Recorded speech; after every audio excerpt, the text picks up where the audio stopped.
Y hablando de condiciones del tiempo, nos vamos a trasladar imaginariamente, lógicamente, al estado de Texas, Estados Unidos. Las imágenes han sido ampliamente difundidas, una tragedia realmente. Las inundaciones en Texas ya llevan más de un centenar, más de 100 muertos y un número indefinido respecto a personas desaparecidas. Llovió aproximadamente 350 milímetros, algo similar a lo que ocurrió en Bahía Blanca. Para hablar de este tema, lo convocamos nuevamente, siempre recurrimos a él, al ingeniero en recursos hídricos, docente de la Facultad de Ingeniería de la Universidad Nacional del Nordeste, el ingeniero Hugo Rorman. Ingeniero Rorman, ¿qué tal? ¿Cómo le va? Buenas noches. Buenas noches, muy bien, un gusto de charlar contigo. ¿Qué es lo que pasó en Texas, no? Porque siempre nosotros en nuestro país decimos, bueno, no se hacen las obras, eh, no se previene, bueno, todo lo que ya sabemos y todas las dificultades o las falencias que tenemos en Argentina, ¿no? Que el alerta no se emitió con el tiempo necesario, pero Estados Unidos, primer potencia mundial, creemos que tienen todo tipo de recursos, ¿no? Sí, sí, exactamente. Lo que ha sucedido en este caso, por supuesto, es una lluvia excepcional y tiene las características como para que el oyente se ubique de una crecida de un arroyo en Córdoba. Si alguien ha andado por Córdoba, llueve cuenca arriba, no en el lugar, que algo parecido pasó acá, y se produce una crecida rápida. En el lugar no llovió, por lo tanto los que somos de la llanura no nos damos cuenta, los que viven ahí dicen salgan porque está por llegar una crecida que es una cuestión de minutos, dura algunas horas, dependiendo obviamente de qué superficie es la que está drenando. Y esto es lo que pasó en esta zona del estado de Texas, en el sentido de que no le estaba lloviendo en los lugares donde se produjeron la mayor mortandad de personas. La crecida fue rápida, intempestiva y no dio casi posibilidades a los afectados de poder correr, algunos sí, por supuesto. Coincide también con que había eh, muchos campamentos de chicos que usan lugares cercanos a ese río para pasar unos días, independientemente de las actividades que hacen, y por supuesto desconociendo claramente el riesgo que significa una crecida normal y en este caso una crecida excepcional. La diferencia creo que estabas marcando, Estados Unidos en la mayoría de los sistemas hídricos de los ríos, arroyos, tiene definido cuáles son las crecientes más riesgosas, las que tienen muy poca posibilidad de presentarse, pero a lo largo de la historia alguna vez se puede presentar, y tienen marcado, o sea, tienen bien definido las zonas de riesgo hídrico. Por eso una de las cuestiones que se está reclamando en estas situaciones, como que a alguien se olvidó o miró para otro lado o no se dio cuenta de que venía una creciente tan grande, porque está definido claramente qué lugares se puede inundar para una creciente chica, una creciente media, una gran creciente, y el hecho de haber varios campamentos de chicos a lo largo de toda esa zona, bueno, agudizó el impacto. Entonces, por un lado, está claramente definido, y en ese sentido creo que van adelante en no urbanizar sectores que tienen alto riesgo, sino le cobran un seguro muy grande si está en alguno, y entonces la gente, de un modo de desalentar a que se radiquen o que urbanicen lugares que tienen riesgo de inundación, y eso, bueno, agudizó el problema que tiene. Me parece que lo que está claro también, y en ese sentido sí es parecido a Bahía Blanca, ¿qué hizo el Servicio Meteorológico Nacional de Argentina? Yo alerté, y eso es cierto, yo alerté, va a haber lluvias muy grandes sobre el área cercana a Bahía Blanca. Lo que falta es la traducción de qué significa una lluvia de 200, 300 milímetros en tal lugar en el territorio, cómo se comporta, qué es lo que se inunda, a quién le tengo que avisar, quiénes tienen que evacuarse.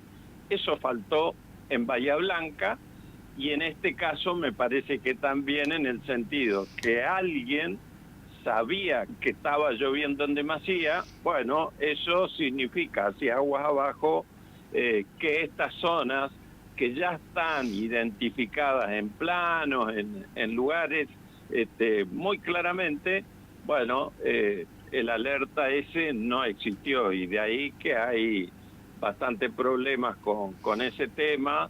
La Agencia Nacional está señalando, bueno, señores, ustedes parece que no dieron esa alerta. Bueno, eso lo vamos a terminar de ver de acá a un tiempo, pero en líneas generales eso es lo que pasó, una crecida muy grande en lugares donde prácticamente no había llovido, y por eso se reflejó lo que pasa en Córdoba, que a los cordobeses en líneas generales no los agarra esa crecida, pero si yo voy, habitante de ríos de llanura que crecen despacio, que pasan horas y crecen, bueno, no me doy cuenta, y 2 por 3 tenemos algún hecho de esas características también en esa crecida, de que son bastante más pequeñas, ¿no? Es decir, Bueno, eso que llovió, siguiendo la comparación que usted hace, ¿no? Graficando, como nos dijo, como si lloviera en Córdoba, entiendo yo, en las sierras, y sí, el arroyo crece en cuestión de minutos. En el lugar sí. donde llovió nos inundan, pero como es en altura, en la sierra va bajando, y en la llanura sí. Sí, y muy rápidamente, baja muy rápidamente, dura cuestión de minutos u horas esa crecida, y después vuelve a ser el mismo río, el mismo arroyito tranquilo, que yo voy, pesco, me baño. Pero en esos eh, minutos eh, hizo desastre. claro, exactamente, Eh, claramente. y En el caso de Bahía Blanca era distinto porque estaba lloviendo, o sea, sobre la ciudad claro, estaba lloviendo, o sea, todo el mundo sabía que estaba lloviendo en demasía, pero de ahí a qué significa la creciente del arroyo que cruza por Bahía Blanca es lo que creo que no se sabía, o no tenía una relación de vuelta de ese alerta de mucha lluvia, y me va a tocar a mí o no me toca. Y entonces, bueno, y no, capaz que no me toca. Entonces, no, eso me parece que fue la gran falla en el caso de Bahía Blanca, independientemente de distintas características de esta crecida, ¿no? Y en el caso de los campamentos que usted mencionaba, ¿no? Uno en el que fallecieron lamentablemente varios alumnos y docentes también, el que está ubicado a orillas del río Guadalupe, creo que es el nombre. Correcto, correcto, el río Guadalupe, exactamente. Que ahí también mostraban algunas imágenes, ¿no? Lo que era normalmente y cómo quedó producto de esta inundación en un valle que es lógico donde acampan y bueno, lamentablemente la cantidad de muertos hasta ahora 104 creo que era el número Sí, sí. actualizado, pero no se sabe la cantidad de personas desaparecidas todavía. Claro, claro, y más en esas condiciones que hay campamentos, porque cuando es población estable, bueno, más rápido el recuento como para saber, bueno, estamos, no estamos, quién está faltando. En este caso son evidentemente campamentos de gente que vive no en ese lugar, algunos sí, pero que vive en otro lado y entonces, bueno, si no se tiene un registro muy puntilloso, evidentemente está faltando gente. ¿Hay antecedentes de un fenómeno igual o parecido a estas características en esa región de Estados Unidos, ingeniero Rodman? Si tiene Eh, a- conocimiento en- de esto. no, no conozco particularmente en ese lugar, es muy reciente como para investigar si ya han ocurrido situaciones similares hace 50 o 100 años, ¿no? Que es un poco lo que se vio en Santa Fe o en Porto Alegre o en Valencia, en España. Hay registros muy definidos que esas mismas crecientes ya se han dado. Eh, pero en líneas generales, por supuesto, y Estados Unidos no escapa a esa situación, ellos tienen también situaciones de mucho peligro, de muerte. Recordemos lo que fue Nueva Orleans Sí, ya hace varios años, donde la combinación de distintas causas hicieron fallar obras, diques, se inundó toda la ciudad y bueno, con un montón de fallecidos. O sea, esas situaciones se van repitiendo en todas partes del mundo, un poco asociado también al crecimiento urbano, crecimiento de población y crecimiento urbano, que se van ocupando áreas en la cual hace 50 o 100 años nadie ocupaba, por lo tanto, eso de decir nunca pasó, bueno, nunca estuvo usted en ese lugar ocupando una zona que tiene riesgo de inundación.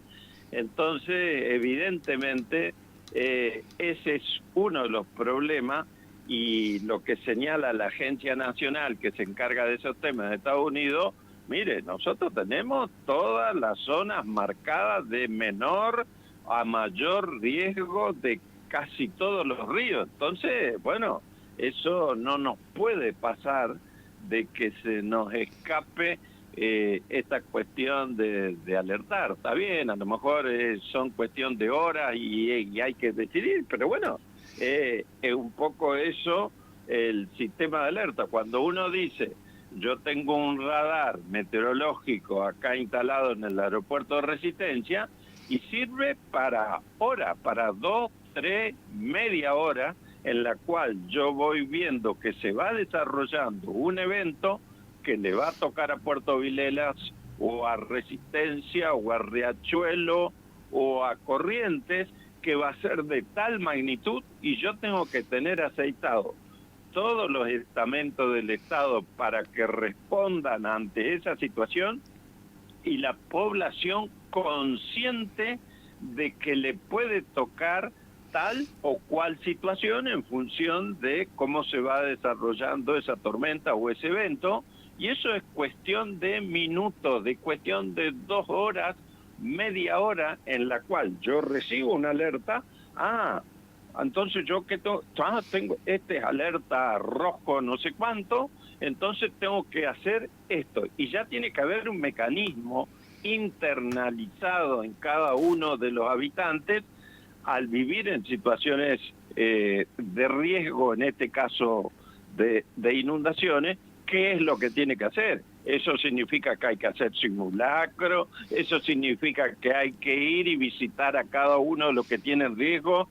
Señores, no solamente dejarle un folletín, sino explicarle, mire, usted va a recibir en su teléfono tal aviso, y ese aviso significa que usted tiene que tomar esta decisión, esta otra o esta otra. Y entonces, bueno, el impacto evidentemente es mucho menor si la población o el lugar ya sabe que viene tal situación.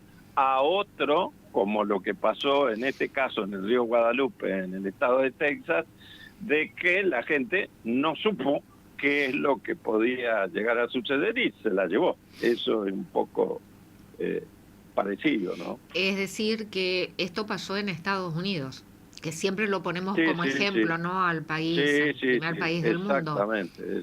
Es decir, Exactamente. no estaban preparados ni tampoco funcionó el sistema de alerta. Sí, sí, eso va a generar mucha crítica, mucha cuestionamiento. Esto está claro, algo parecido a lo de Valencia. Ellos sabían perfectamente qué se inundaba y qué no se inundaba. Yo recibí la alerta y faltan 200 o no sé cuántos valencianos. O sea, alguien se va a hacer responsable de esta cuestión. Claro, pero las vidas no se recuperan, ¿no? Si en No, todo no, caso, eso ya fue, exactamente. actuando, digamos, como usted lo indica, que la población esté preparada, que se le dé la información necesaria, que estén los sistemas aceitados para saber qué es lo que se debe hacer, que llegue la información, estar preparados cómo actuar. Nada, por lo menos nosotros no trabajamos de esa manera. No, claro, claro.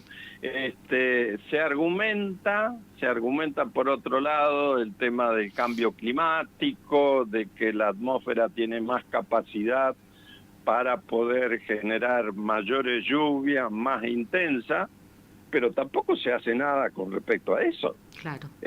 Quiero decir, si eso está ocurriendo, bueno, entonces yo tengo que definir qué significa ese porcentaje de aumento de riesgo de mayor cantidad de agua en mi territorio, que ya sé a lo largo de todo ese río que tiene zonas más o menos inundables y que se estudia, que esta es una creciente que ocurre cada 100 años, que es algo así lo que están informando en este caso de Estados Unidos. Bueno, tengo que hacer el estudio. Bueno, eso pasa cada 100 años si llueve 300. Si llueve 400, ¿qué significa?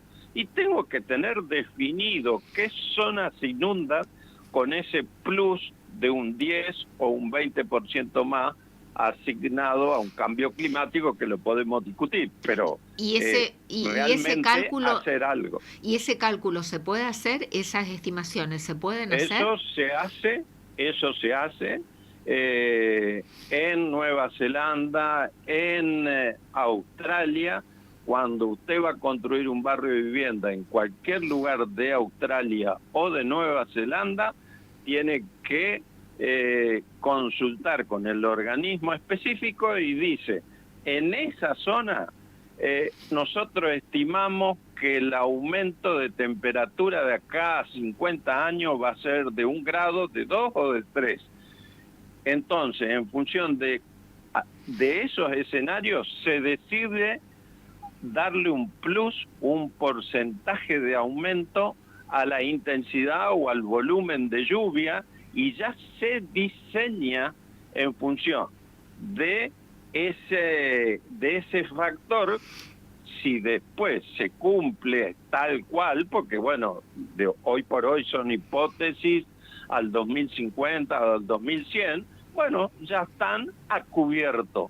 Si después es menos, bueno, mejor para nosotros. Y si es más, bueno, tendrán que hacer alguna cuestión y eso se va a ir viendo en el transcurso de 10, 20, 30 años, ya se van a ir dando cuenta si la hipótesis que definieron para poder urbanizar era la adecuada o la tienen que ajustar hacia uno de los lados. Entonces, eso se hace.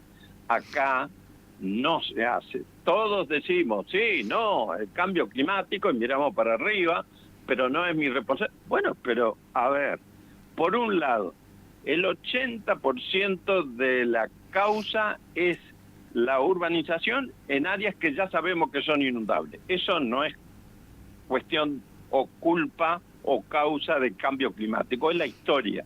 Hay que mirar hacia atrás sabiendo que eso puede pasar. Y a su vez le agrego un 10, un 20% por este otro factor de cambio climático. Acá no hacemos ni el 80% ni el 20 o el 10 asociado a este factor. Claro, para aquellos que se excusan con el cambio climático, y bueno, hermano, ya que decís que todo es, nos inundamos, cae una gota y nos inundamos y responsabilizamos al cambio climático, bueno, a ver qué hacemos con este cambio climático si cae una gota y nos inundamos, si caen dos nos inundamos más, si caen tres nos inundamos más todavía, ¿no? Pero seguimos excusándonos y responsabilizando todo por el cambio climático, o responsabilizando al cambio climático, mejor dicho, claro, y los barrios se siguen inundando de la misma manera. Sí, a ver, acá en toda la costa chaqueña sabemos que es inundable y cada vez hay más gente. Entonces, eso no es cambio climático, señores. Eso es irresponsabilidad de aceptar que tal gente viva en ese lugar riesgoso para una inundación que ya la vimos 10 veces. Eso no tiene nada que ver con cambio climático, por más que sea una creciente rápida que viene, que nos lleva puestos. Señores, hoy con el río bajo ya sabemos que esa gente está mal ubicada. Entonces, eso es lo que yo quiero señalar como muy claro. Pasa también en Santa Fe sobre la Ruta 1, la que va por la costa, está Colastiné y hay varias otras localidades. Cada vez hay más gente en un lugar que todo el mundo sabe que es inundable y que está defendido por unas defensas que cada vez son más chicas porque la presión de la gente dice, bueno, no, yo quiero construir más acá, más allá, y volvemos a lo mismo. Nunca pasó. ¿Y cuánto me diste? 100 años. Pero el río Paraná en esta ubicación tiene 10.000, o sea, no me diste nada. Entonces, con mayor razón, ahí hay una causa evidente de que yo no conozco cuál es el potencial de inundación del Paraná en grandes crecidas, porque no conozco el 99% de su historia.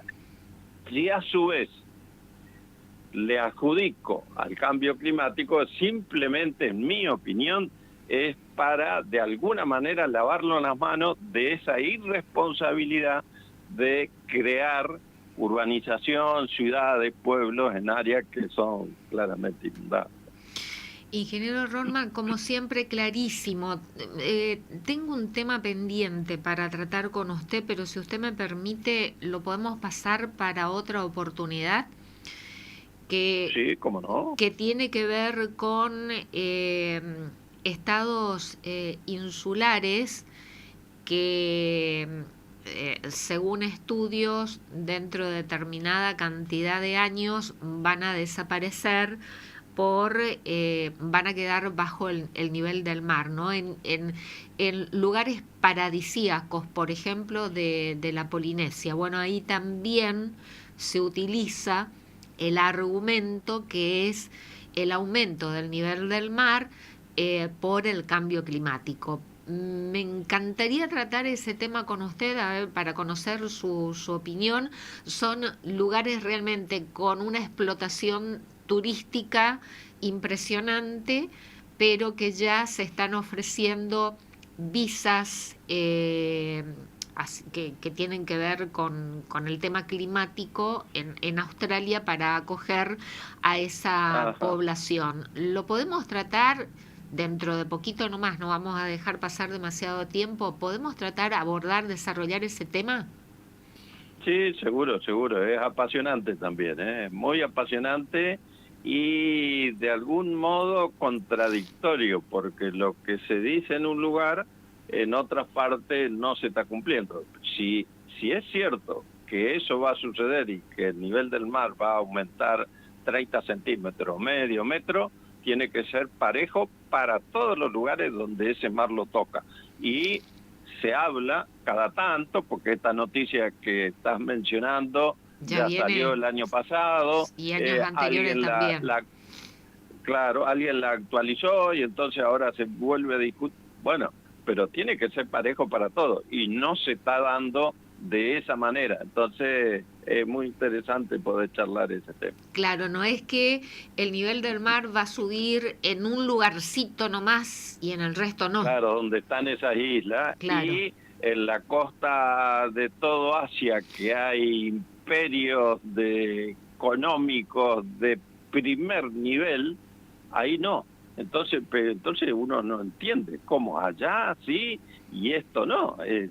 Parece que hay algo que no está encajando. Así que sí, con gusto podemos charlar ese tema. Bueno, en los próximos días lo abordamos, ingeniero Rorman. Siempre es un placer dialogar con usted. Bueno, ha sido un gusto y que termine muy bien la noche. Hasta luego. Muchísimas gracias. Que usted también tenga buenas noches. El ingeniero Hugo Rorman, ingeniero en recursos hídricos, docente de la Facultad de Ingeniería de la Universidad Nacional del Nordeste, con una vastísima trayectoria en estos temas. Y es tan fácil ahora responsabilizar todo al cambio climático, ¿no? Para aquellos que todo responsabilizan, cae una gota, cambio climático, se inunda, cambio climático. Pero entonces hagamos los estudios que se pueden realizar, lo ha dicho el ingeniero Rorman, y tomemos las medidas que tenemos que tomar en caso que tengamos la excusa perfecta que todo es cambio climático, pero bueno, hagamos algo o nos vamos a quedar sentados diciendo nos inundamos por el cambio climático y nos vamos a seguir inundando por el cambio climático eternamente sin hacer nada por el cambio climático, porque no hay nada que hacer, porque el cambio climático vino para quedarse. Me parece que esto no es así. Y este otro tema que mencionaba finalizando la nota realmente es interesantísimo, por lo que, y ya con lo poco que nos dijo el ingeniero Hugo Rorman, ¿no? Si el nivel del mar va a subir y va a provocar que determinadas islas desaparezcan, y es selectivo el nivel del mar que va a aumentar solamente en esos lugares y no en toda la costa que toca ese mar. Lo digo así de manera muy grosera, ¿no? Pero la coincidencia es que estamos hablando de islas que son paradisíacas realmente y con una gran explotación turística. Pero eso lo vamos a desarrollar en los próximos días nuevamente con el ingeniero Hugo Rorman. Ahora, una buena cortina musical, señor Francisco Acosta, que ya le cambié casi el nombre en el primer bloque. Una linda cortina musical, tanda, y al regreso nos metemos nuevamente en la actualidad política institucional a nivel nacional.